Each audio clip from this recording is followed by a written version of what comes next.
What should you do if you have the Hollywood entrance into labor? Water breaks first, no contractions, everyone panics. Hollywood is theatrical or entertainment. It's just to get your attention. We think what we see in TV or in the movies is real. Is it? Howdy, hey, I'm Krisha, your natural birth trainer. Click subscribe for more knowledge on pregnancy and natural birth. Don't expect your water to break first. Water breaking before contractions can happen, but only in a small percent of women will start labor this way.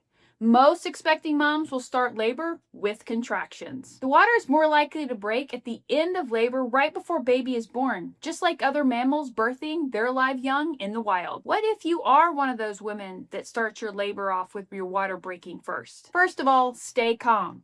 No need to panic. It can be normal for some expecting moms to start labor this way. There are a few things you need to pay attention to. You can use the acronym COAT or TACO: color, odor, amount, time, or time, amount, color, odor. I like to use coat because the amniotic sac around your baby is their protectant coat. Let's break it down further. C for color. Are the waters clear, yellowish tint, or greenish tint? We want clear waters. The amniotic fluid should be clear or slightly cloudy with some mucus or membranes mixed in and possibly some light pinky tinge streaks. Yellowish color could mean you beat on yourself. Baby gets excited, hits your bladder just right, and you can't stop it. Place your panties in a small Ziploc bag, wait for 15 minutes, open it and smell. If it smells like urine, you peed on yourself. Put a panty liner on in case it happens again and go about your day. Greenish color, your baby had its first bowel movement in utero, also known as meconium. Your baby's digestive system is fully functional and has to go poop. There are different shades of green for meconium and consistency. Depending on who your provider is and your birthing environment, meconium is handled in different ways. Some places will handle it as an emergent thing and others will not, and continue to monitor you and your baby. Babies are born all the time with meconium vaginally.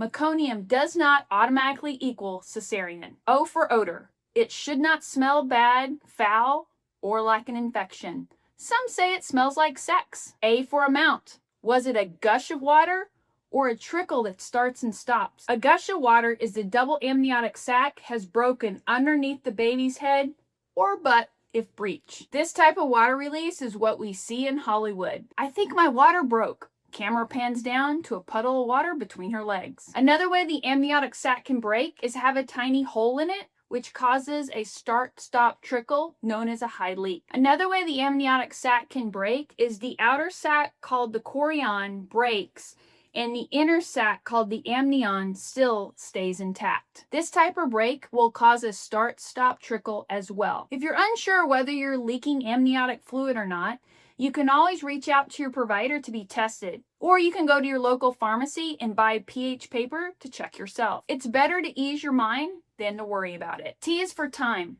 Note the time your water broke. Based on who your provider is and your birthing location, some of you will be put on a clock to have your baby within 24 hours or less, and told the reason is because risk of infection. As long as you and baby remain healthy, there is no reason to rush the process. In most cases, contractions will start within 24 hours. If you have the Hollywood entrance into labor, do the following. If you feel the need to feel clean, take a shower. Put on an adult diaper because you will continue to leak. If you see light pinky tinge mucus as you continue to leak, that is normal. That is the capillaries around the cervix breaking, releasing very small amounts of blood. Keep track of your baby movements. Baby should remain active. Stay well hydrated because you are actively leaking fluids. Call your healthcare provider to update them. Depending on who your provider is, depends on your response, you'll get on what to do next. Those birthing in a hospital will be told to come in right away because of risk of infection. This is a choice you can accept or decline. Those birthing in a birth center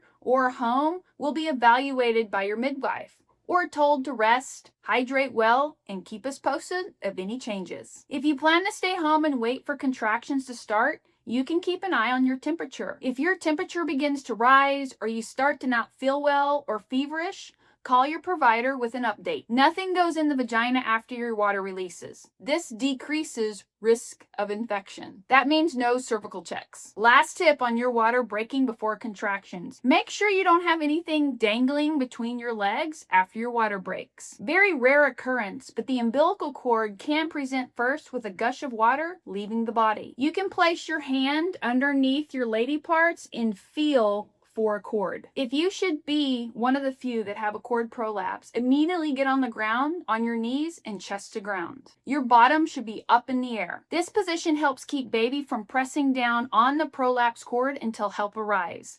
Stay in this position while your partner calls 911 or for emergency services to come help you transport you to the nearest hospital. Your partner needs to notify the emergency dispatcher that you're pregnant, your water broke, and there's a cord prolapse. You will birth your baby via cesarean with a cord prolapse. This is a necessary reason for a cesarean birth. In my doula mind, if your water breaks first with no contractions, baby is not in a good birthing position. To find out more about how to get baby into a good birthing position before contractions start, check out my natural birth workshop, Train for Birth, at trainforbirth.com.